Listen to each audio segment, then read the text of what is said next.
Tom's gone dark as well for the bit of tension there. What's going on there? Anyway, right. I think we're pretty much... That's pretty scary, isn't it? It's terrifying, isn't it? Fans? Eh? Is that for the Forest? Shot at Forest fans if they're watching? Mustafa Schindler has a chance to write his name in Huddersfield Town legend. And he takes that chance! We've come a long way, but we're not too sure where we've been. We've had success. We've had good times. And I tell you what, we're going to be rattled, relieved, or relishing in the glory. But there will only be one outcome on Sunday, so let's find out. Welcome to the warm-up, episode 75. I'm your host, Brady Frost, and to tackle the big one at Wembley, I am joined by Tom Bradshaw and Phil Senior. How are you both? All right, Brady. Good evening. Good evening. Very professional, Phil. Tom, how are the nerves? Yeah, fine, mate. All good. All good? Yeah. I don't know. Convinced. Yeah. So weird one, isn't it? I haven't even been thinking about it, to be honest. No. I don't want to think about it. I just want to get to Sunday without any thoughts about what's going to happen. I think that's how I'm going to tackle it. This is the first time I've thought about it going into this podcast, to be fair. Okay. So, yeah, I'm actually quite annoyed that I'm doing this podcast now, Brady. I was doing quite well up until tonight. Yeah, cheers, Brady. That's all right, lads. That's what I was going to say. You're not thinking about it. Well, let's spend 40 minutes or so thinking about it as much as we can. So, Phil, you've been involved in playoff teams. You probably have more experience in the playoffs than anyone else here. I've played Football Manager, but I suppose you can't count that. How do you think the players are feeling about this one? It's weird. The week before, I've been involved in a couple now. The week before, it's just a strange build-up. You're very aware that other players are on holiday.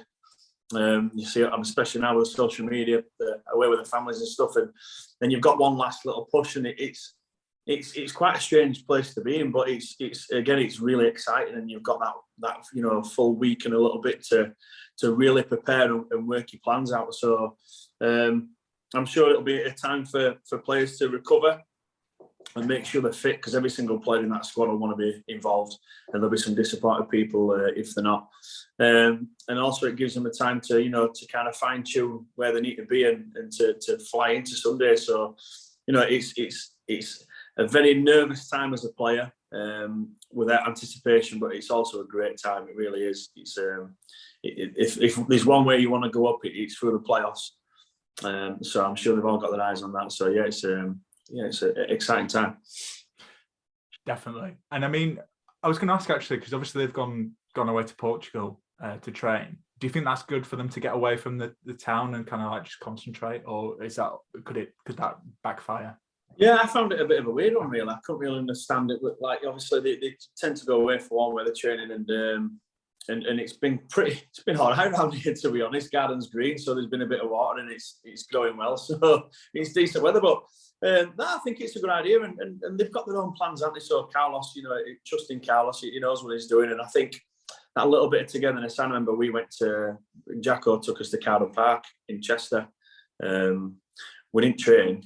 We got drunk and went out and had a little bit of fun, played around the golf. So there's different ways around it, and I think that just that little bit of bonding and togetherness before a massive game as it is was probably the reason why they maybe taken them away. But I'm not sure did the families go away with them, or were it just the players? Yeah, I think they did. Yeah.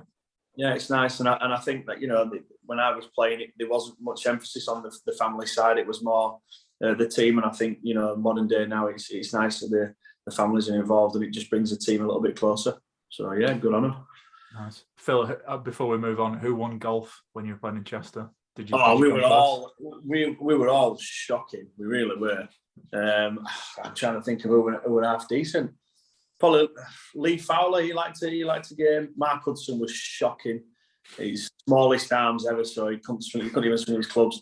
I can't remember. Probably Boovey. I'll tell you what Boovey will do. He'll take his pitching wedge and just chipped all the way down fairway and still beating us all, because we're probably trying to smash backside out of it. Brilliant. I love how you've managed to have a dig at Mark Hudson and his small arms. it's easy to have a dig at Huddy, to be honest. Lovely stuff. Right, okay, well, as much as I want to delve into that, maybe that's a podcast for the summer. We have got the big one to preview. It's the playoff final. I don't know if you guys know that, but we'll have a look, shall we? Because just in the end, it was just 2 points that separated Huddersfield Town and Nottingham Forest in the league table. We finished third, they finished fourth. Even though you may have thought, oh, there was a 2-horse race for second with them and Bournemouth. No, finished above them. We got through the semi-final on a 2-1 aggregate. I'm sure all Town fans know that. Well, Forest needed Bryce Samber's heroics in the penalty shootout after drawing 3-3 on aggregate over the 2 legs. Head-to-head this season, been asked a lot about this when I've been on other pods delving back. There's the 1-0 away win for us at the City Ground. There was the 2-0 home defeat after Chris Hughton got sacked. And there was the 2-1 away loss in the FA Cup. Although what I would say with the FA Cup is both teams played a change side, and I think Town made like 8 changes. So it's kind of hard to judge, really. So this is Nottingham Forest's first trip to the new Wembley. Obviously, we've been there before, 2017. Again, guys, don't know if you were there. I don't think you remember that, do you? We don't talk about that, says the podcast called Annie Takes That Chance. Phil, I'll come to you first. Obviously, we've played them, we've won one, we've lost a couple.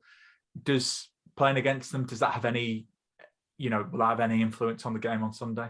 Not at all. I think it's a one-off game, isn't it? Do you know what I mean? It's such a big occasion, and the two teams are totally different styles.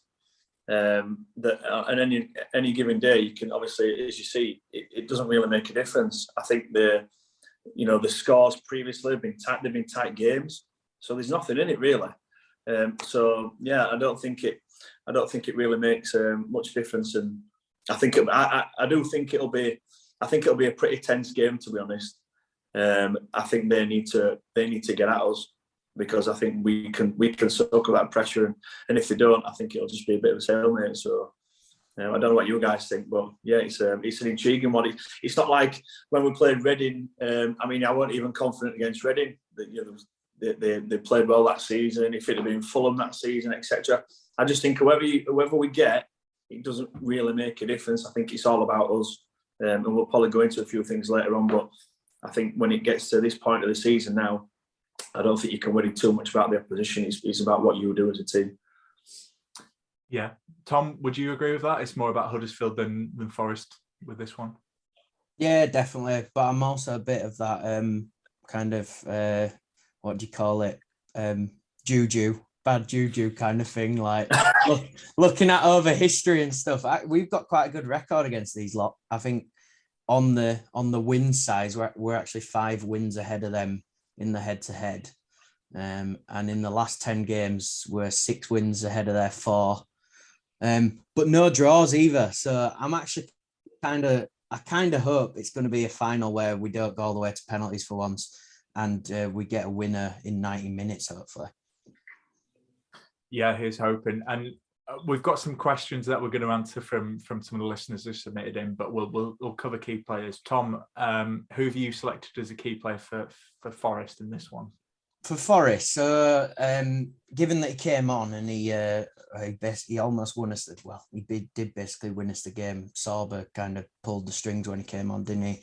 I just think it's whoever's on his wing. So I guess it's down to like Spence or Worrell down that side to stop him from playing. When Sorba's had a bad game, it's when he's come up against someone who can either outrun him and keep up with him. So prime example was Scott Malone against us down at the Den. Like Malone, well, bloody hell, I couldn't believe he made Thomas look like Scott Malone for Huddersfield Town. So I just think for them to have a good game, they need to stop probably as best player of the season from creating anything. So yeah, I guess Spence or Worrell I'd put in for their key player, Brady. That's interesting. I thought you'd go because they've got a lot of attacking talent. Phil, have you gone for a defensive player for Forest, or have you gone for one of their many attackers? I've gone really boring. So, are we just talking Forest here? Yeah. I think Cook. All right. Right. This is left field, but I just think with his experience, he's a quality player with his experience. I think in a game like this, centre halves. Well, I've gone for two really. I've gone Cook and Samba. I'm just going to go against the rules. I just think defensively, if you get it right in games like this, you've got a chance. So yeah, I think those two players. There's probably better defenders in the team than Cook, but I just think with his experience, his know-how, he's quite savvy. I just think those two really could make an impact. Yeah, I think Cook's a great shout as well because he's added. Obviously, he's an experienced player, like you mentioned, but I feel like he's improved. Who sits alongside him? So Worrell and McKenna, they look better players since he's come in. So yeah, no, that's a really good shout. Well, you guys being, I figured Town are going to be on the attack all the time and going for defenders. I didn't think that. I think you touched on it there, Phil, but Forest, I think, will attack us. I think they like to do that. They like to come at people in bursts. And I think a player who I've really been impressed with every time he's played against Town is actually Philip Zinkernagel. Plays in the number 10 behind, whoever they got up front. Sometimes they play Brennan Johnson. Brennan Johnson's dad was watching the other night as well. Sky cut to him. Yeah. Was he really? Yeah, I know. It was like, I think he was on Sky. Like they cut to it a couple of times. Didn't know that. No, it's weird, isn't it? But yeah, it could be Johnson or Davis or Surridge. I think their supply is going to be so crucial. And he's just always looked good against Town.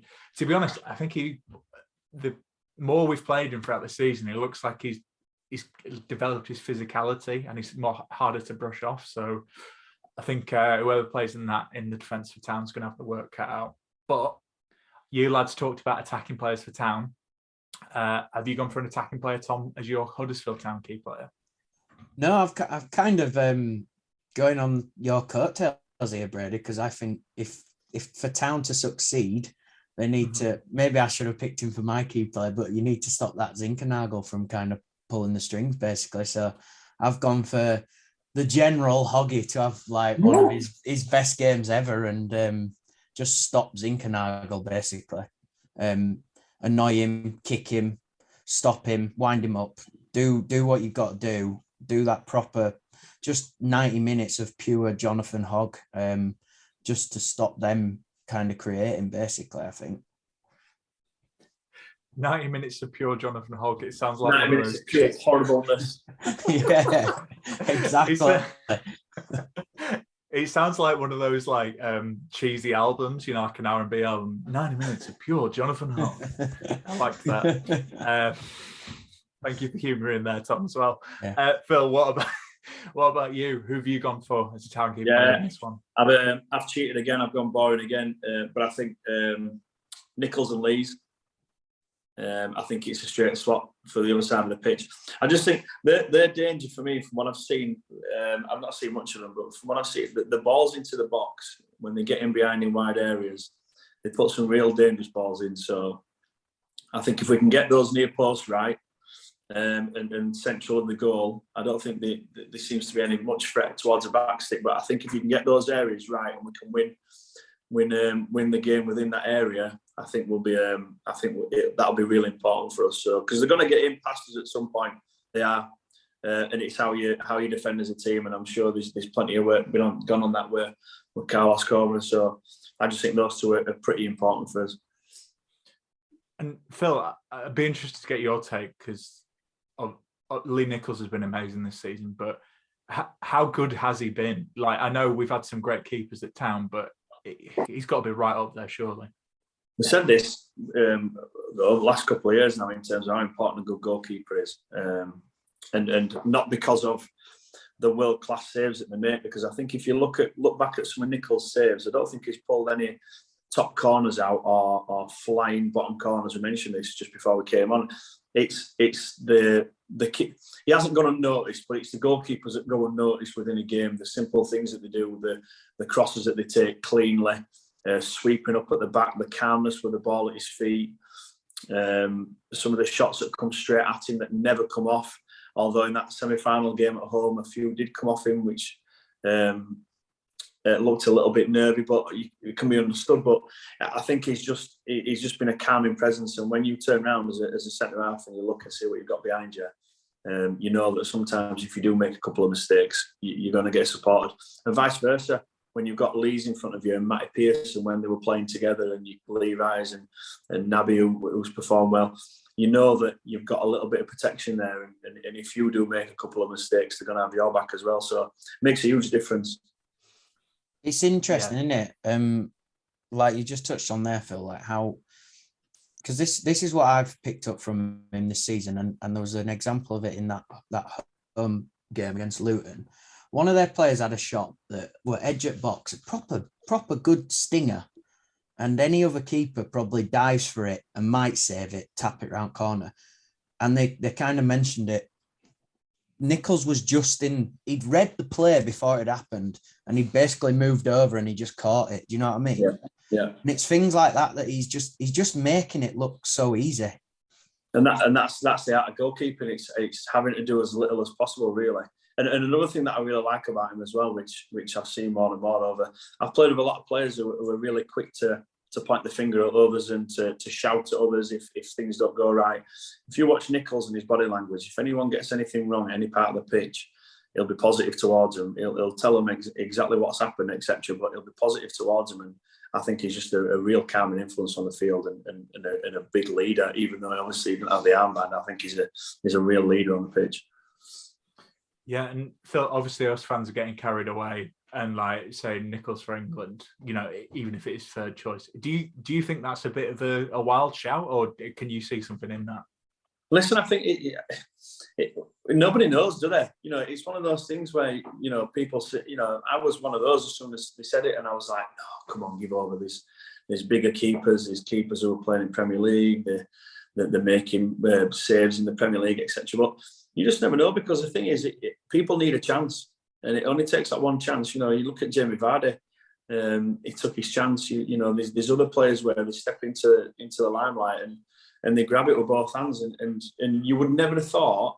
I mean, I said it at the start of the season about Matty Pearson. Matty Pearson played with me at Halifax, and I remember telling him at one point during his career at Halifax that I thought that because they weren't getting many chances playing in the team and they were getting dropped a few times, and says, why are you worrying about being a professional footballer? Work hard, get a job, play semi-professional, you'll still earn some decent money in the game and you'll enjoy your football. And Matty was like, no. And I thought Matty couldn't play any higher than what he's playing. Matty's looked absolutely brilliant this year. Really composed. He's come on leaps and bounds, and it just shows, you know, anyone can step up to a level. You just got to give it a chance. And when you look at the other goalkeepers around, like they always compare him to Sam Johnson, don't they, and say, oh, well, he's playing better. The thing is, you have these people to get these. Southgate's got this squad, hasn't he, where he knows everybody. Some people in the squad, you're like, hang on a minute, but he knows them. They're investing in Southgate. He's investing in them, and he's giving them a chance. So I don't know who's to say. I mean, if we're unlucky on Sunday, and we don't go up, is it going to be clubs that are coming and chasing him and snapping him offers, and he gets his chance in the Premier League? I never forget, I did my UEFA B licence, and Ian Bennett, when he was at Town, was on the licence at the same time. And I never forget, he said to me, it's a lot easier playing in the Premier League as a goalkeeper than what it is lower down. Simply because it's either bottom corner, you can't do out about it, or the ball's whipped into a box and it's pinpoint accuracy on top of someone's head and you're not coming for it. Whereas when you're in Championship and lower leagues, boom, lumping it in, and it's a lot more difficult to deal with things. So yeah, I hope he kicks on and does well, because I think he deserves it after last year, the way it kind of unfolded for him at MK Dons. And I think you know, fair play to him. I hope he does well. That was amazing insight, Phil. I still think my main takeaway is I'm glad Matty Pearson didn't listen to you when he told him to go. No, I know. I messaged him because I've said it before. He posted a picture at Disney World, and I messaged him saying, "What the hell are you doing at Disney World? Because that is like the least Matty Pearson thing you will ever see." And I just said to him, I said, "Listen, I'm dead proud of how you're playing, because he can even ping a ball into the middle of midfield now, which he used to have curly toe, kick it out of play. Now he's pinging it into the striker's feet. So fair play to him. You know, he's a great kid, really is, and like you say, real leader. And one thing I've been disappointed with him this season is normally when he's closing people down, he used to growl at them. I've not heard him growl yet from the stands, so fingers crossed he might get a little bit more aggressive, which everyone will love to see, won't they? I hope he comes on as a sub and growls. It'll be like very WWE. The old Hef, might be the new Hef. That's true. We talked about a good kid, my key player. we just all love him. It's such an obvious one, but Lewis O'Brien, I mean, he's a Premier League player for me. He's just been absolute quality this season. He was a bit unlucky to miss out on team this season, I think, again, with those things, they look at goals and assists, but just what a player he's been for us and how important he is to us. I just think for us to get any joy on Sunday, we need him to be at his best. You know, I think on Monday against Luton, there was a few nerves. Luton were on top. I think we would argue, I think you guys would probably say as well, Luton were better than us for quite a lot of that game at points. But as soon as we kind of got into our rhythm and Lewis O'Brien was on the turn and looking to beat people, Luton spotted that and fouled him at every opportunity, because when he gets going, that boy, just the way he can go through a couple of players, just unreal. And he's going to be so key for us in this game. And if he has a great game as we've seen him have, I think that could be the difference on Sunday. Really do.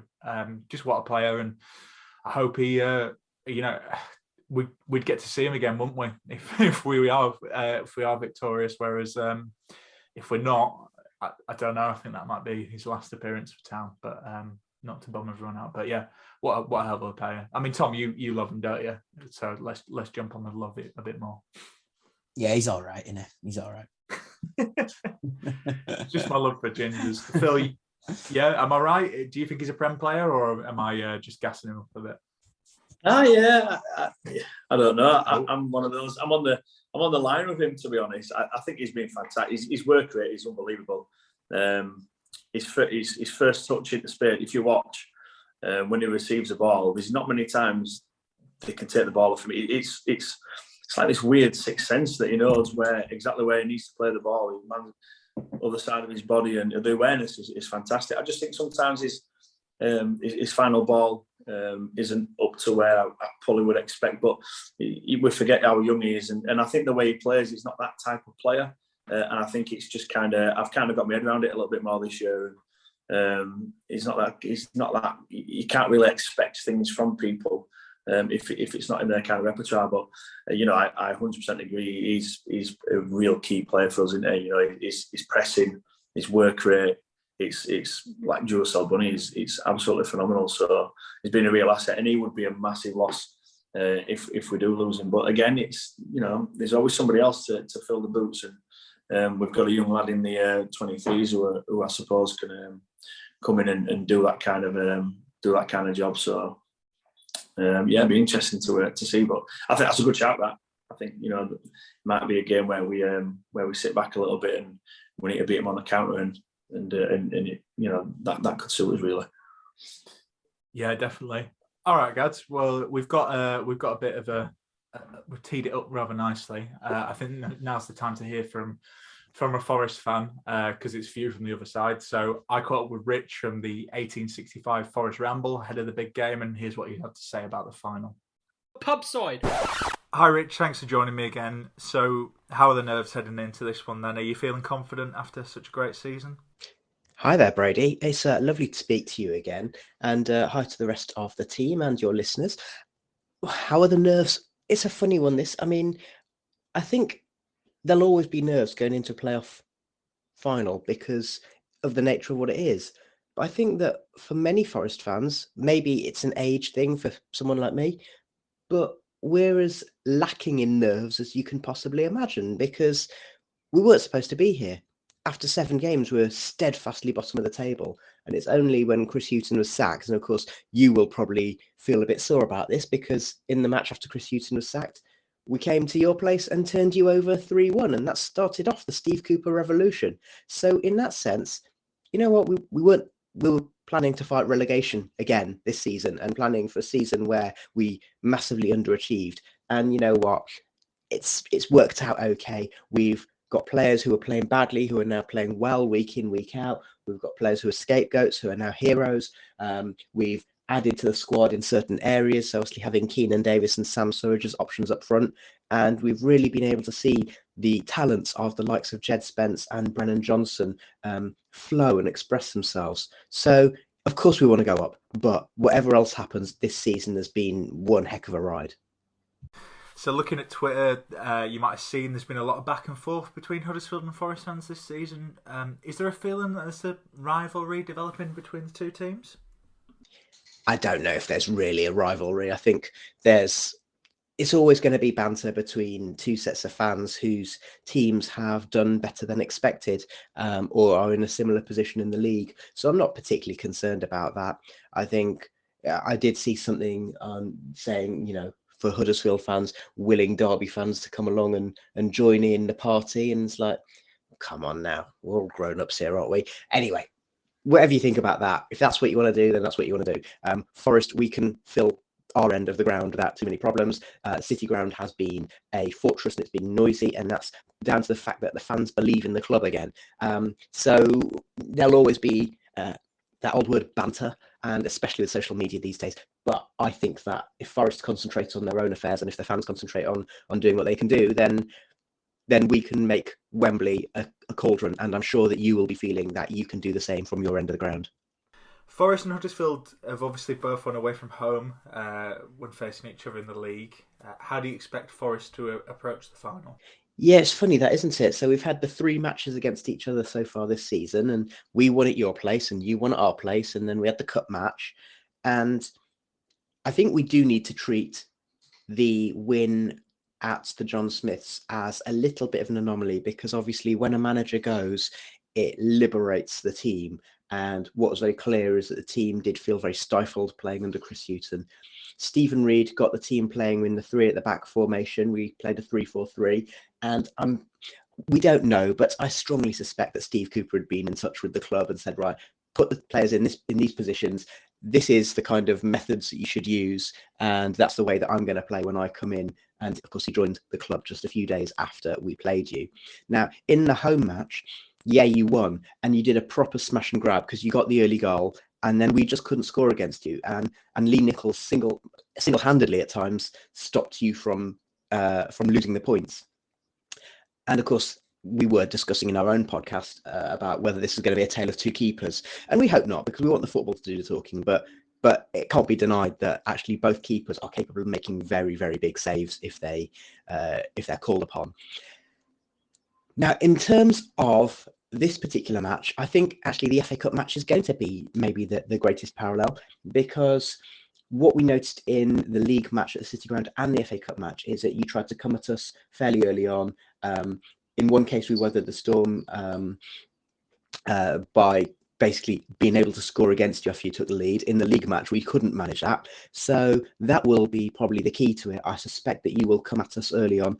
And the other thing I will say is that Forest, when they have had a little bit of time to prepare and a little bit of a break, and also when they've come into a match having lost the previous one, which technically we did against the Blades, they've tended to come out all guns blazing. So I'm expecting a match which is fairly high tempo, fairly high energy, at least for the first part of it. Of course, the thing that's always interesting in any kind of end of season cup encounter or one-off encounter is always what happens when you get a bit further into the match and the players are starting to get a bit knackered. How would the team be affected if Forest were promoted, and alternatively, if they weren't successful in the final? So for Forest fans of a certain age, I mean, I'm not going to give away my actual age, but let's just say I'm way too young for the European Cup triumphs in the late 70s and early 80s, but I started following Forest when they were the 3rd best team in the country in the late 80s and early 90s. So I've seen Forest play in Europe, and I've seen Forest, go get relegated many times. I've seen them get promoted a couple of times. And we have a PTSD about last time we played Sheffield United in the playoff semis, not just for the way the match went, but the impact of that was then we lost 3 of our key first teamers who left us that following summer. And there is a bit of a fear amongst some fans about that happening. We've got 4 loan players who are in the matchday squad every week. We've also got 2 academy graduates who are sought after by Premier League teams, Joe Worrell and Brennan Johnson. And we know that we're going to lose some of those players if we don't go up. So that is the fear. If we get promoted, are we confident about retaining some or all of those players? I would imagine so. I think what's crucial is that players like Worrell and Johnson and even Ryan Yates, not only are they academy graduates, but they're Forest fans. They're red through and through. And Worrell probably would have left last summer if he wasn't actually a fan.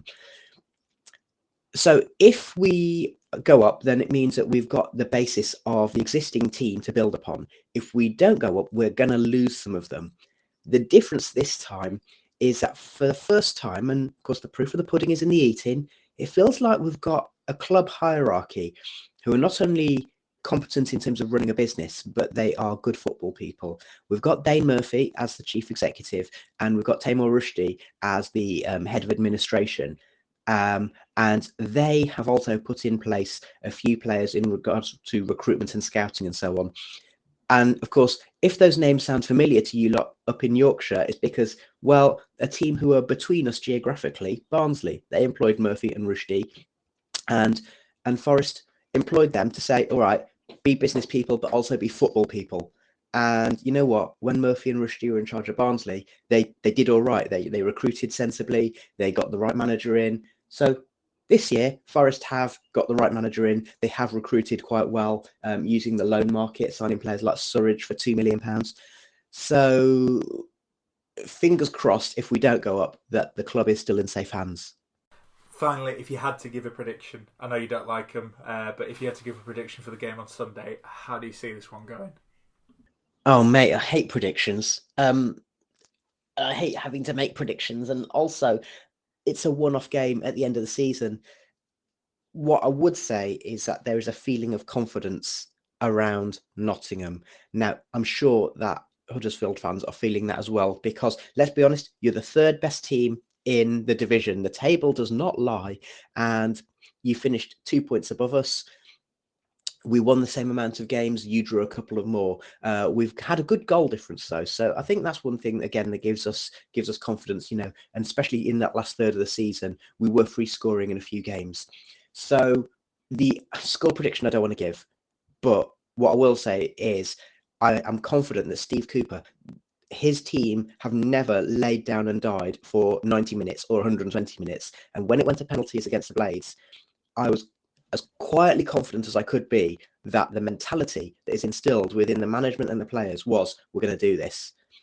So in that sense, I'm really, really confident. I'm sure you guys will be feeling confident as well. Corberan has clearly worked on the team in terms of tactics, in terms of personnel, in terms of mentality. So you will be feeling the same. But there's just some real momentum and magic at the City Ground. And even though we lost the home leg in the second leg against Sheffield United, it still felt like, you know what, there's something special here.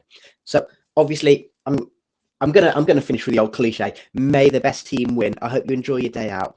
Obviously, I hope Forest win, but let's make it another great advert for Championship football. So we've heard from Rich. Now it's time for You're the Boss. We're not doing Return to the Mac, Tom. Sorry, I know you're disappointed. Another chance to pick Alan Lee. Who would you have gone for if you could pick? Alan Lee. I just want Alan Lee to score at Wembley because number one is Alan Lee. Number two, Alan Lee.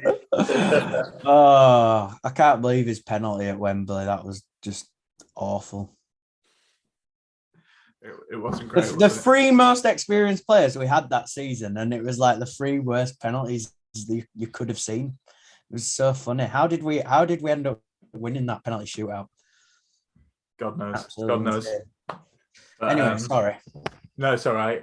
Tom, I'm always going to allow you to talk about Alan Lee. I feel like it's not a podcast if we don't do that. What a legend. So, what a legend. Anyway, okay, so it's You're the Boss. Phil, do you want me to go to you first, or are you still picking your team? How would No, you you can. okay. I think it. You might be quite surprised here. I think it might. So Turton right back, if he's fit. I think he's been brilliant second half of the season. Colwell and Lees centre half. Although I've been impressed with Lees and Sarr together. It's a tough one that. It's a tough one, but yeah, I think those two. Toff left back. Hoggy, O'Brien, Russell centre mid. Sanani on the right. Ward up front. And Holmes on the left. Oh, leaving out Sorba. Yeah. All right. Ooh. Why? Just because do you not think he's fit yet, or do you think that's a better team? I don't know. I'm just reading it. I have no idea. I don't know. I think I have no idea. I would like him to be on the. I think if we can hold out for 60 minutes and play like we would normally, I'd like him to be off the pitch at that time, and then I'd like him to enter the pitch fresh, with a little bit of excitement. So yeah, that's the only reason. I wouldn't want him to start and for him to pull up and for him to come off early. I think it all depends on how fit he is, to be honest. I think if he's fully fit, we've got a fully fit Sorba Thomas, he's got to play on there. And if that's the case, I would exit Holmes. I do get that, because do you know what I mean? They've played brilliant football this season, Forest, but every time I've watched them, they're sly at the fouls they make. Do you know what I mean? Someone gets away from them, they don't let anyone counter on them because it's like they're down straight away. And if Sorba's starting, he's gonna get it up him, innit, from the off. Yeah. So do you risk him potentially, pulling up after 20 minutes because he's been tripped up by Worrell or whatever? It's an interesting one, that. I just think, I think as well, Holmes, I think, there's been a lot said about him through the season, and some people like him, some people don't, but I think you can't question his work rate in his positional sense as a defensive unit. And I do think once he drops into that hole, into the pocket, he's dangerous as well. So my issue is that we've watched Town all season, and I still sometimes can't tell you what formation we're playing, where people are playing, and what Carlos is doing. I really can't, but you can tell all the players know what they're doing. So I think it's Nichols in goals as well. Don't forget him. Oh, I thought you were going to pick Jamal Blackman there. You left that. No, not a chance. No, Nichols. Nichols definitely in goals. Yeah, no, I think that's an interesting point about Thomas though, because we saw in the game against Leighton on Monday in the second leg, as soon as he came on, I felt like the defenders went back like 5 yards and they were scared, because was Cal Naismith? It went straight into the back of him like first 5 minutes, and that's when we started getting loads of set pieces. And like you say, Phil, that could be a really good tactic. If we hold out for 60 minutes, bring him on. But the thing is with Thomas, what I like about Thomas is that Thomas has played non-league where he's been smashed to pieces at the coldest and dingiest football grounds going. Someone running into the back of him, he loves it.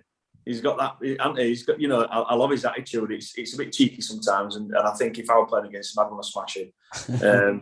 But they're the kind of players you want on your team. You want some of those. They're the kind of players you don't want to play against, because you'll be slating them all game. But at the same time, you want them on your team because he don't care whether someone 2 foot him, headbutts him, whatever. He's going to go back for more, and he ain't bothered. And that's what I really like about him. I really do. Yeah. And he's a qualified bricklayer, which I found out this week. Yeah, saw that. Yeah, what a guy. There you go. Good lad. So, Tom, I was, you could say I'm laying the foundations for you to pick your team there. Oh, wow. Sober in it. Hey, Phil, let me have it. It's the final, for God's sake.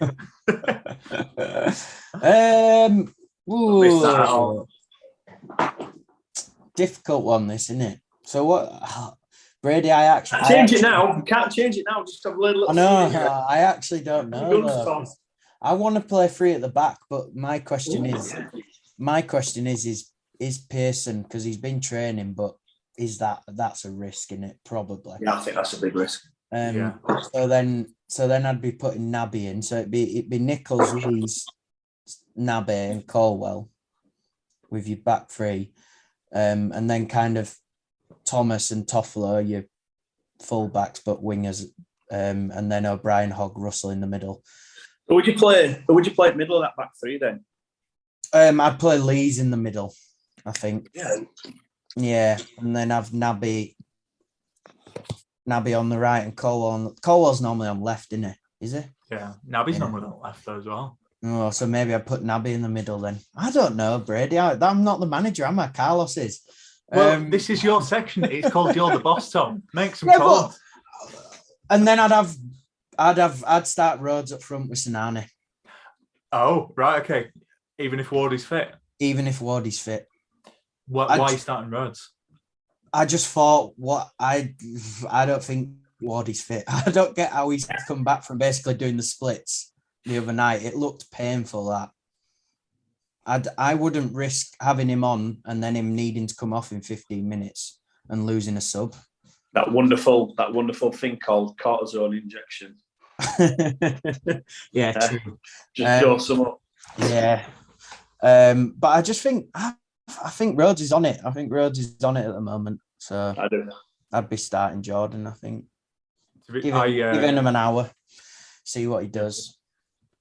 I think Rhodes was really good on Monday. I think he held up the ball a lot better than Ward did. I think, Ward, it was just having one of them games where things were bouncing off him. I don't know if that's just the Luton defenders were great, but when Rhodes came on, he just held it up and, let people come in. And his record's been good, hasn't it? What he did really well the other night, he was picking it up in our half on the centre circle when he's surrounded by about 3 Luton players and getting out of it and then just calming it down, taking it back to Nichols. Rhodes is really good at that. He's good. I've never really appreciated how good he is with the ball at his feet. Do you know what I mean? He doesn't turn quick or anything, but he gets the ball, he keeps hold of it, and then he finds the pass. And I rate that. And I think in a final like this, you need some calmness in there, and I think he'd offer that up top. Boothie were like that, If you remember when Boothie played, everyone thought about Boothie as like this aerial threat. But if you ever watch any footage back of Boothie, you fire a ball into him, and very rarely did anybody get the ball off him. Granted, he'd lay it off, and then it'd take him about 20 minutes to get inside the area. But it was pretty deceiving, really. Yeah. Well, yeah, no, it's interesting. I think lineup wise, obviously Nichols in goal. I've gone for a 3-4-3. I've got Lees, Hogg in the middle, Colwell on the left. Because I think Hogg is basically doing that. He'll drop in, and then when they push, they'll go into a 4. I'm starting Turton. Pippa, he's not quite hit the heights he did last season, and I just think Forest have a lot of good attacking players, and will need to be a little bit defensive, like you say, Phil. Teams in the finals, if you're defensively sound, you've got a good chance. And Pippa could be an interesting sub. We can talk about subs, but Turton gets the nod for me. O'Brien, Russell in the middle, Toffolo, and then if Thomas is fit, I'm starting Thomas. Although, Phil, I was going to change because you convinced me with your sub, but I'm going to stick to do this on every time I come on. I'm always changing your thoughts. I like it, really. It's good. It's good, mate. We'll leave that one there. That could be an interesting one after a few chats. I'm always changing your thoughts. I'm starting Ward. I think Rhodes is unlucky to miss out again. Could change my mind. I'm sticking to my guns. Sinani for me gets a nod. I've been really impressed with him. I still think Town fans are kind of like undecided, but when we've played well when Thomas hasn't been playing, but Sinani's also got great set pieces, and he just offers that something a little bit different sometimes. He'll either have a really good game or he'll be non-existent. But we saw against Luton away from home, I thought that chance were gone, but he just finished it. And he can do that. And I wonder if this is the game for him. I think Dwayne's unlucky to miss out again, Phil. Dwayne works his socks off, and he's got recent player final experience. So maybe that might count for something. It's Forest as well, Dwayne. Yes. Yeah. He does hate Forest. So I know this is a little bit off tangent, but who would you rather have in your team from when they played for us? So Sinani or Tom Ince? Ooh. See, we've talked about this on the pod before, Phil. I like Tom Ince, and I would have liked us to have a second season with him. It could have gone tits up, but I just have this feeling that he finally scored that goal, didn't he? He scored a really important goal against Watford, and it just felt like another pre-season, like an opportunity. It felt like I don't know. It's always a big what if for me, but Sinani again. I just have a feeling if we bought, because there's an option to buy in there. I think the rumor is it's somewhere between like 400 grand and 650 grand, which is actually a steal for that kind of. That's a steal. His set pieces are great, and I just think if he had a full pre-season with Carlos, because he joined a little bit late, didn't he? I think it's worth taking the risk. We could even flip him for more than that. I don't know. I'd buy him. I haven't really answered your question there, but Do you see him as an investment, Brady? Is that what it is? I see him as an investment. I think there's more to come from him. Yeah, that's all he sees. Money. That's all I see, Phil. That's why I do a free podcast in my spare time, because I'm all about the investment. That's not what I've heard. Yeah. You're getting paid for this, Brady. Yeah, that's what I've heard. I mean, I heard Tom. Getting paid in compliments, and I'm a rich man. I think Sinani's got although Ince was great for other clubs, I think Sinani's got a higher potential with Town than Ince had. So I'd probably say Sinani. What about you, Tom? Good shout. Yeah, I think I agree. I think Tom Ince did everything. I think Tom Ince kind of did everything Sinani did, but Sinani actually kind of topped it off with a couple more goals and assists. You know what I mean? Set piece as well. Yeah, exactly. Yeah. What about you, Phil? You asked us the question. What's your answer? No. I just think they both feel like very similar players. But we're talking about Sinani and what he offers, and the fans are like to and fro him. But I think it fits into the system well. He works hard for the team. He does. Sometimes he switches off a few times and they get in around the back of him. But I think he can do both, backwards and forwards. I think he's good on the ball, good set pieces. I've always kind of. I remember talking to a mate, Sidale, and he was like, get Sinani out of the team. And then who did he score? He banged one in from edge of box in front of Cowshed.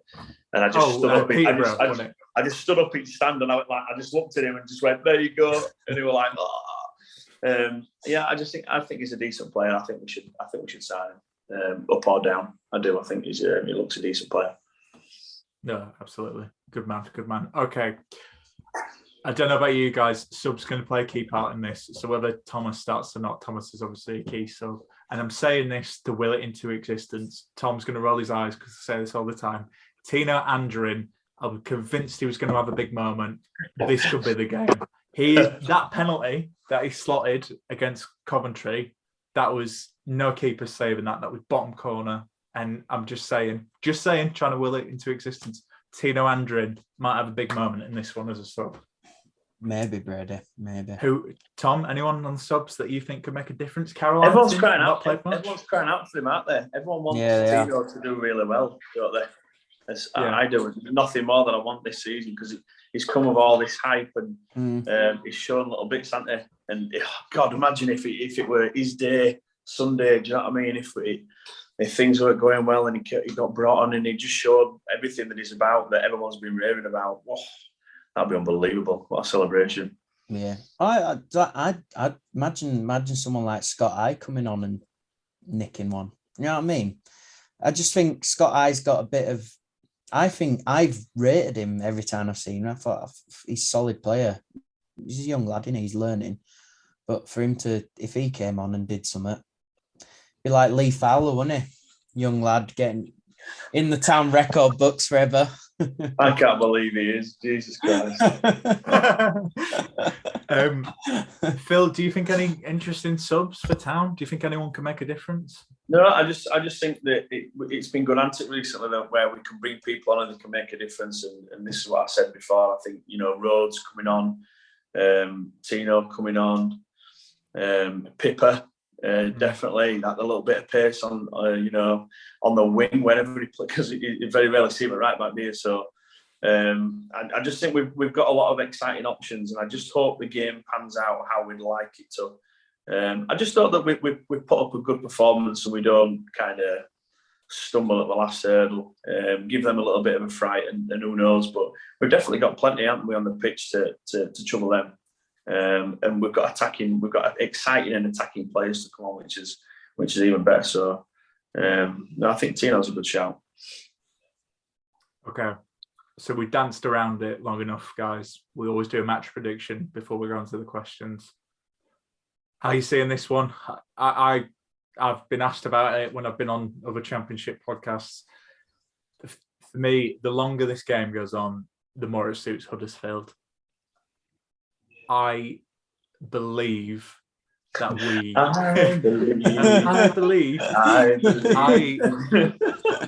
I have a feeling we are... Forest come in waves. They try and blow people out of the water. That's why they score loads of goals. this team, famous last words, it's going to be 3-0. This team has enough for me to hold out for that. And I just, the longer it goes on, the more it suits Town. I think this is going the distance, though. I think this is going to penalties. No, not again. I can't be arsed with that. I honestly can't be arsed with that again. I agree. Like, I might leave if it goes to penalties. This is such a change from you, Tom, where, I'm always confident with penalties for Town. I don't watch them. I am Brady, but I never watch them. I'm always got I never watch Town take the penalty. Luckily, I did watch Schindler take that last one, but normally I put my hat over my eyes whenever Town are taking them. But I just can't. It's boring. I just want us to. I think we're going to win the game 2-0, and it would sum up our season perfectly. This, where we just soak up the pressure, we defend really well, we nick a couple of goals, and we're done in 90 minutes. And there we go, we're up. Love it, Tom. To quote Lewis O'Brien, with a sponge, we soak it up and then we score. Let's hope that happens. Phil, how are you seeing this one going? Yeah, I just think a dirty 1-0 will do me.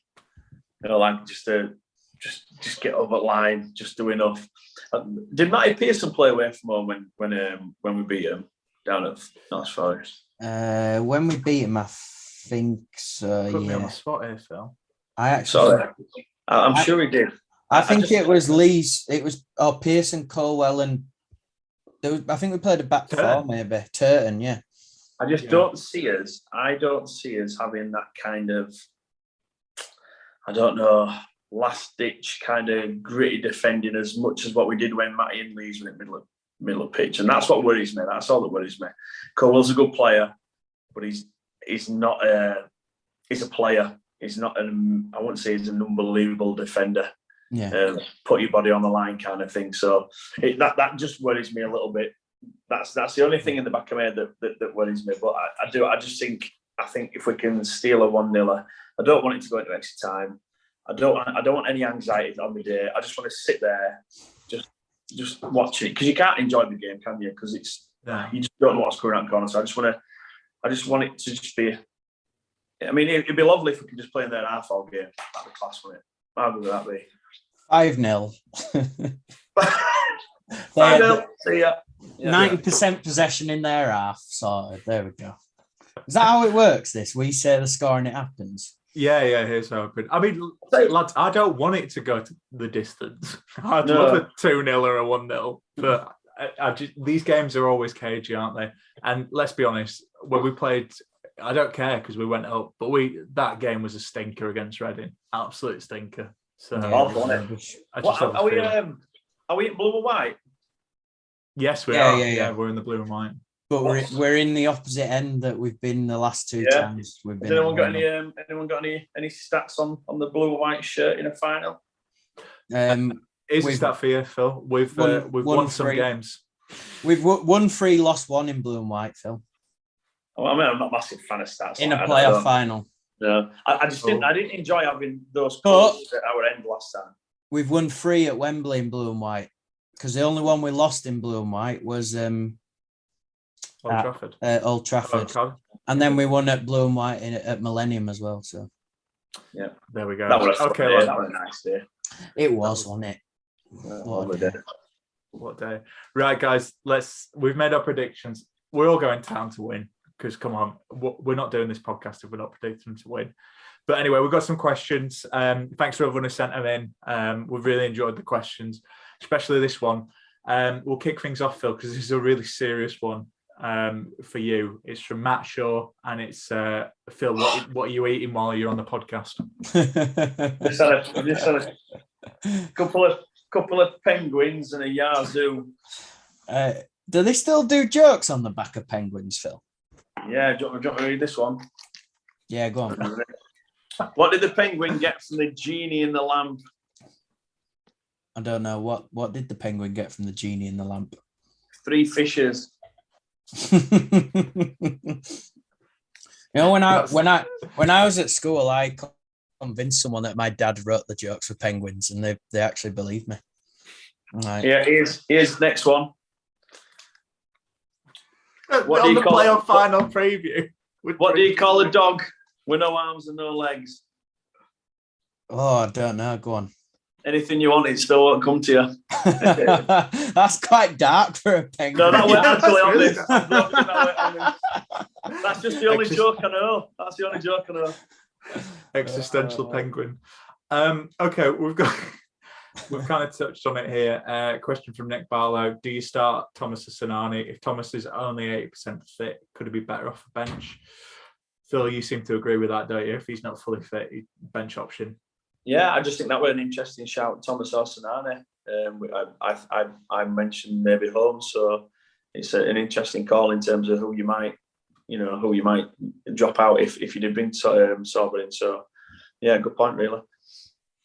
Nice. Tom, same for you. Do you think bench option if Sorba's not fully fit, or do you think starting anyway? Yeah, maybe. I think if he's only got 30, 40 minutes in him, bring him on later in the game rather than have him at the start, if that makes sense. Okay.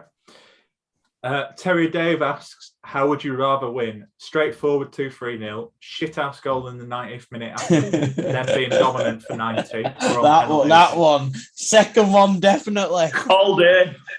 That'd be hilarious. And that makes three. I'd love it. I mean, I'd be a nervous wreck, but can you just imagine the boiling of piss? It would be amazing. Yeah, the thing is, it gets well. that point, doesn't it, where everyone's like resigned to, right, it's going to be penalties. Imagine that feeling, it's going to be penalties. Ball's just been like kicked about a bit, and then next thing you know, long ball down pitch, Jordan Rhodes, overhead kick from Sorba Thomas, left foot cross. Yeah. Well, I went to I think it was after the Town one. I went to the Charlton playoff final where they scored in the last minute, and I was in Charlton, and I think that was Naby Sarr was playing for Charlton as well. I don't think he scored the winner, but he was up in the mixer at the end, and it was a proper scrappy little goal against Sunderland. I'd love something like that. Yeah, imagine Naby Sarr coming on and scoring in last minute. Oh, I think would that be? Yeah, I think that'd be the best player to score it, wouldn't it? Yeah. Naby. Yeah. Can't think of anyone better. Maybe Rhodes. Yeah. Actually, Naby. Stats are like Forest have had 20 shots, 13 on target. We've had 2 all game. Maybe Naby's isn't even on target as well. It deflects off one of their lads. Yeah. Yeah. No, I like it. So Guy Bradley asks, have Forest already won Sunday's game, according to most of their fans? I mean, they've sold all their tickets. So I suppose what I'll ask is, because it's a bit of a cheeky question, have you guys been annoyed by some of the Forest fans on social, or do you not? Is it just those who shout the loudest? Why? I don't. Sorry, Tom. I don't get why people will get annoyed by other fans, because everyone's fans are deluded. They really are. Some more than others. Obviously, Leeds fans like different level. But I think that's part and parcel of it, isn't it? But this Sandra, what a legend Sandra is. Yeah. Who is Sandra? That's the big question. Who is Sandra? It's hilarious. Yeah, we're always going to say, Forest are giving it bigger because they think they're better than everybody. All that. We're always going to say that because we want us to be underdogs. And we want us to think that we're little old Huddersfield, but some of our fans will probably think, well, yeah, we're better than them, but they're just not saying it. So I think it's, I think just as long as our fans turn up on the day and we're just as noisy, if not noisier than theirs, I could care less what anyone says, to be honest. Yeah, at the end of the day, it's like the fans that are turning up are fans of the club, aren't they? I had a little, because I had a little look, because my mate's been kind of messaging me, like, oh, these are how many we've got left. Roughly, I think we've got about 4,000 tickets left. And to be honest, I'm actually quite impressed with the amount of tickets we've sold, given the current economic state the country's in. We're in Huddersfield. The travel down is not cheap. You got to think Giants are playing. I know it might not be that many fans, but Giants are playing the day before in London. So that might have been an extra 1,000 odd that wanted a day out. So it's tough, isn't it? I think well done to everyone who's travelling down. 30 odd thousand going down to Wembley on a Sunday. On all like 2 weeks before. Trains aren't cheap 2 weeks before. Coach isn't that cheap this time either. It's not even like you're getting the coach for that cheap. So yeah. But if you support your team, you should be prepared to spend as much money as you can. Oh yeah, Phil. Yeah. Yeah. That's what everyone says, don't they? There's always an opinion, isn't there? Yeah. Oh no! If you're a diehard supporter, you'll find a way, won't you? Yeah. No, it's not that simple. Yeah, it's not as simple as that, is it? Exactly. No. Yeah. So well done to everyone going, and Yeah. if you're not going, it doesn't matter. Enjoy it. No, Enjoy exactly. what you're doing at home, and Exactly. cheer them on, and then be at the celebrations on Monday in town. Yeah, exactly. And yeah, like you say, Tom, enjoy it. This is the fun time. Nothing's happened yet, and everything can happen. So yeah. I just think like whatever happens, it's what a season it's been for us to think where we were gonna be, what we've had to put up with, and how good it's. I mean, I've just enjoyed watching players being together and enjoying things, as a unit, and getting back aligned with their fans. And fans are always going to get back aligned when we're winning, so it didn't take that much. But I just think it's been a fantastic season. Minus the journey home, if it doesn't go right, I think we'll all look back at it and think what a great year it's been. 100%. I was asked this earlier today, and it was like, how disappointed out of 10 would you feel? And I'd be like, oh, like devastated at the time. Yeah. But then the next day, I just, like you say, it's been an amazing season. Like, who thought we would have reached it here? I thought we were going to get relegated. So, yeah, exactly. Exactly. Yeah. Okay, a couple more questions. We've got one from Sean from Smile a While. Can we do the job in 90 minutes, Tom? You think you can? You think we can, can't you? Yeah, definitely. Yep. That'd sum up this season. Do it in 90 minutes. Yeah. Nice and easy. Everyone's chilled out. We're up, sorted. Yep. Sean also asks, will Carlos wear a suit or stick to his chinos? Ooh. Good question. I think he might go suit, I know, actually, he strikes me as the type of manager he'll just wear whatever. I don't think he'll wear suit. He'll be in New Balance and chinos, I think. Yeah. I don't think I think he should be. Suit. Yeah. No, I think he should be. Don't change a thing. Cooper Phil, as a will wear player, did you care what managers wore? Like if they wore Oh, God, no. or a suit? No? No, do you know what? I never even like. I'll tell you what, Phil. Never paid attention to it. Phil, as long as no one's wearing what John Stead wore at the at Millennium Stadium, then we're all right. Absolute rascal. I can't say about that one anyway, because I had a haircut and it was like a big yellow stripe going down the middle. What a joke. Didn't play many games, involved in many important games, but what a way to bloody dress yourself. Terrible. It doesn't make a difference. I had Neil Aspin at Halifax who just rocked up in his tracksuit every game, and then Jacko wanted to be Mourinho, didn't he? And worn a suit. And I just think whatever people are comfortable in, I think that's the main thing. But he's got his own style, hasn't he, Carlos, and he should stick with it, I think. Jacko looked good in a suit, though. I tell you what, early 2000s. Yeah. Early 2000s, definitely like the worst time for fashion. Jesus. Gotta be. I was talking about this the other day because it's kind of coming back around a little bit now, though. Like all these cargo pants are going back out, and jeans are getting a little bit baggier again. And no one likes in tight jeans anymore. And it's it was horrific, wasn't it? Phil, obviously, there's that famous picture of the Man United team with Rooney and them all out wearing big jeans. Do you think you'd were you wearing stuff like that back then? Worse. Absolutely worse. Boozy used to get dressed by his missus, so you can imagine what he looked like. We used to get free trainers from PFA, and he came out one night with his PFA trainers on. We weren't the trendiest. I think Nathan Clark would probably he was a bit of a fashion geek, when he liked to wear brand new things. And I might have told the story before, but he came into a match once, and they were wearing ripped jeans, just came out. And they played the game, but Kenny Irons took his jeans to Jean, the kit lady, and he said Nathan had fallen over on Wayne's training. Can you sew him up? So she sewed his new 150 quid pants up. What a legend! Oh, amazing.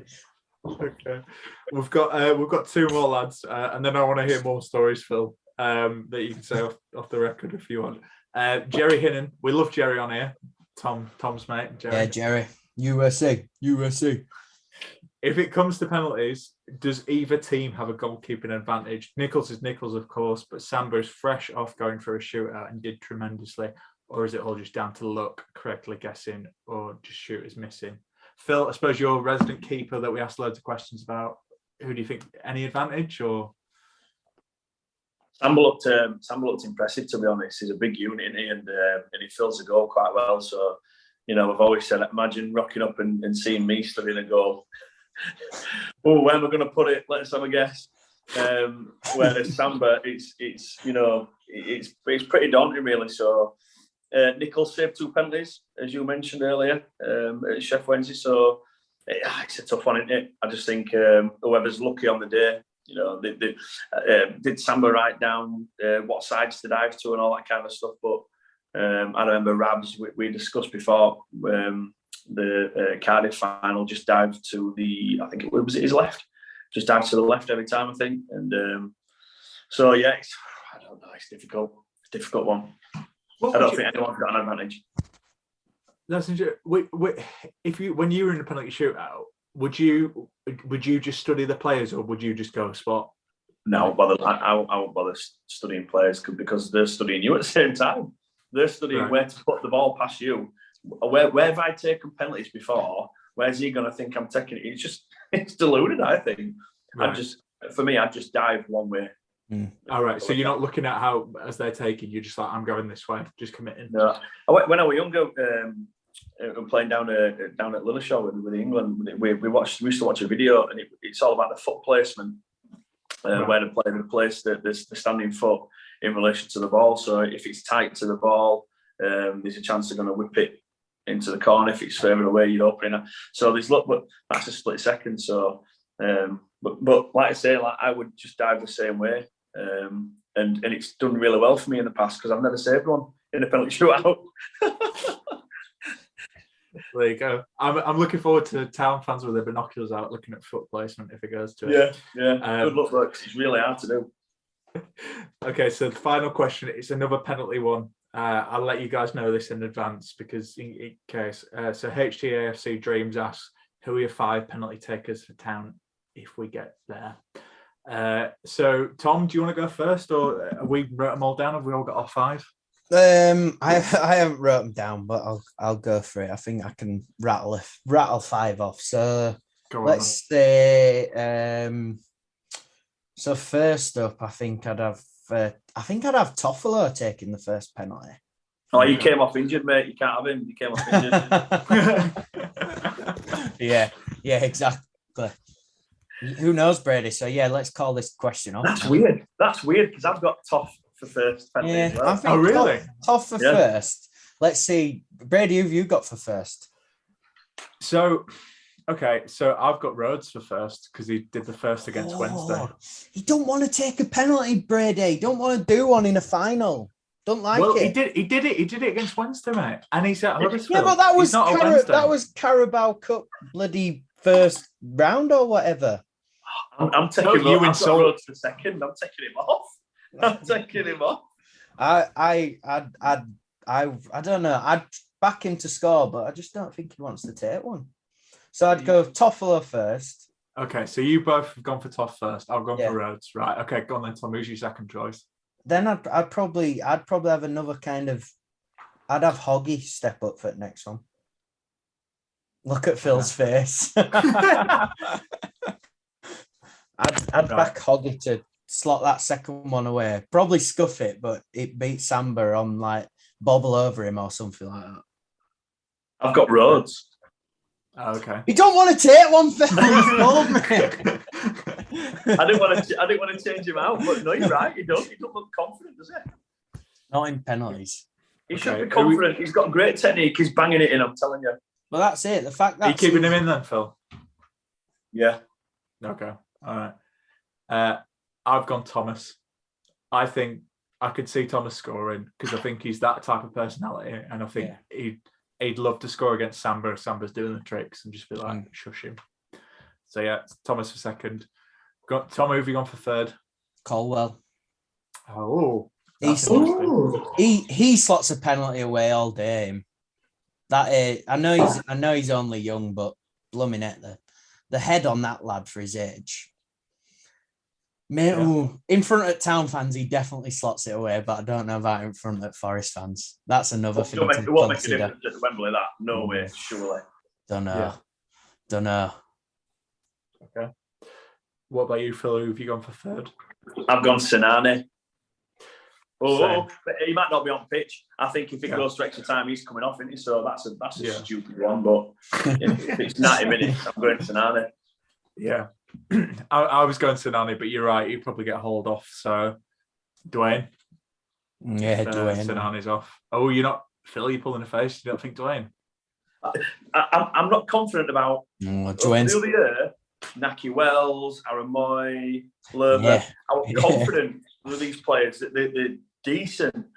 This year, I'm not seeing anyone really taking penalties. How many penalties have we missed this season? Loads. No, that was last season. One where we've missed it's two, haven't we? this season, Brady. Dwayne's one of the only ones. Dwayne scored, didn't he? Scored against Fulham. He scored against Fulham, but that was after he almost saved it. But Dwayne, haven't we missed 4 penalties in during games this season? Something like that. And they've all been different. They've all been different takers as well, I think. Which is Okay, I'm going Dwayne. If not, I put Toff in because I think you're right. I think Toff could bury one. Okay, fourth then. Who are you going, Tom? Fourth. So then O'Brien. Pile driver down the middle.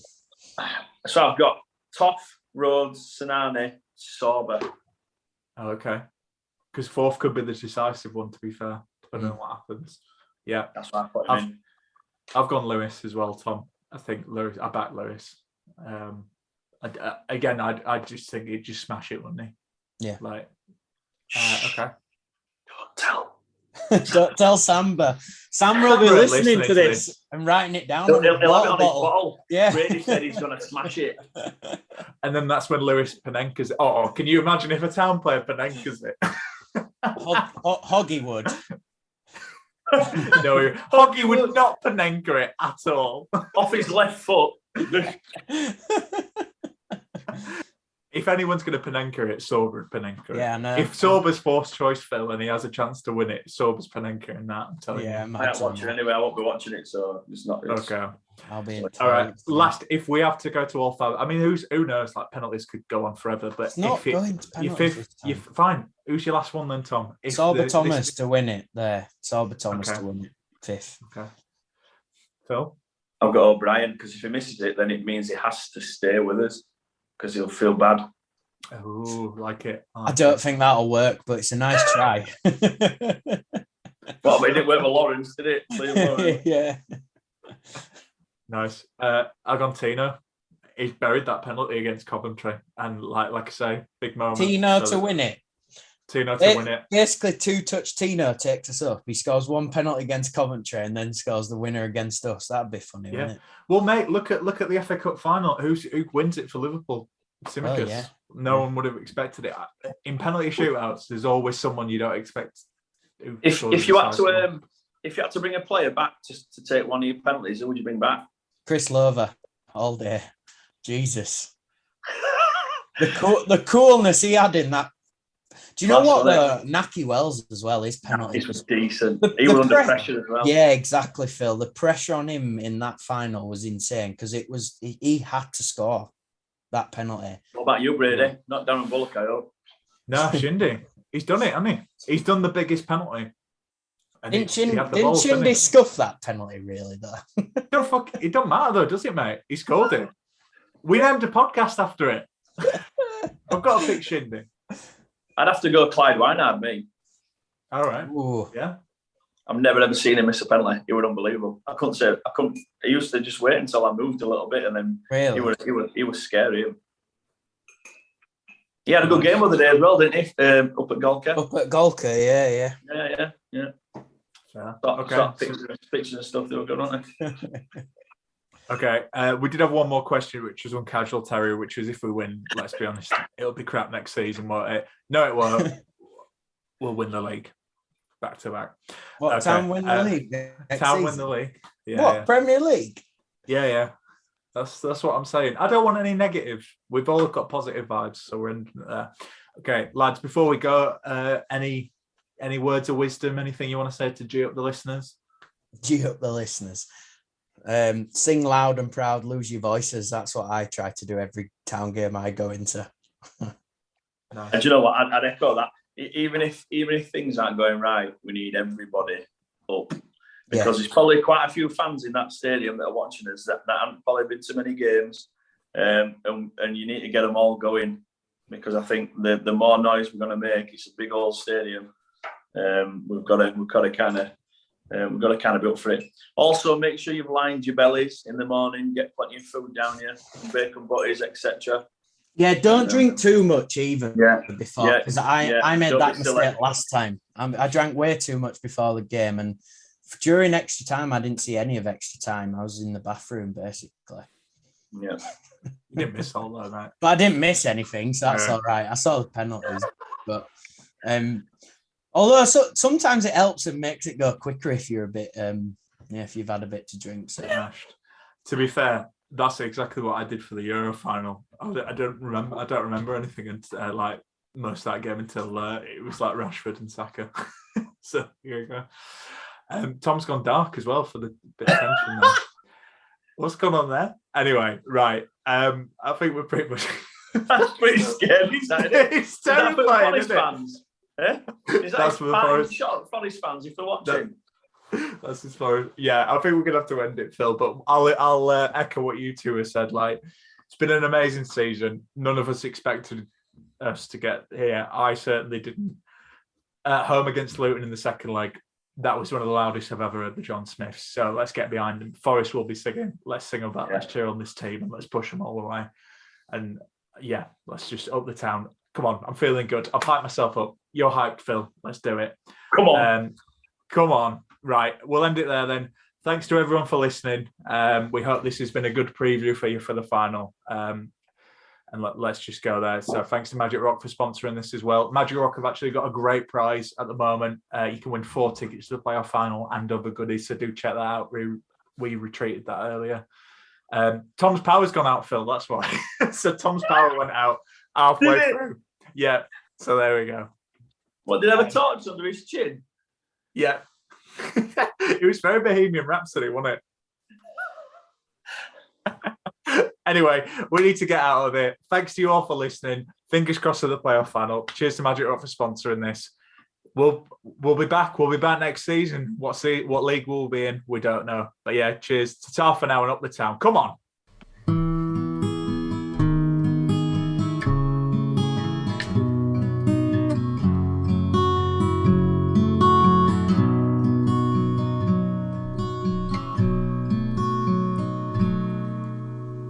There's a team that is dear to its followers.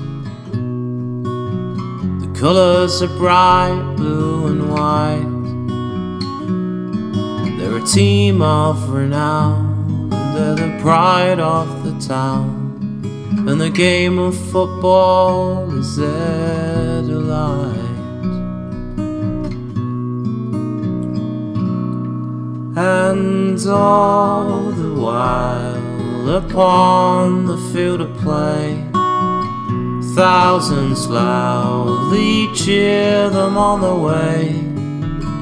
Often you can hear them say, who can beat the town today? And then the bells will ring so merrily, and every goal shall be a memory.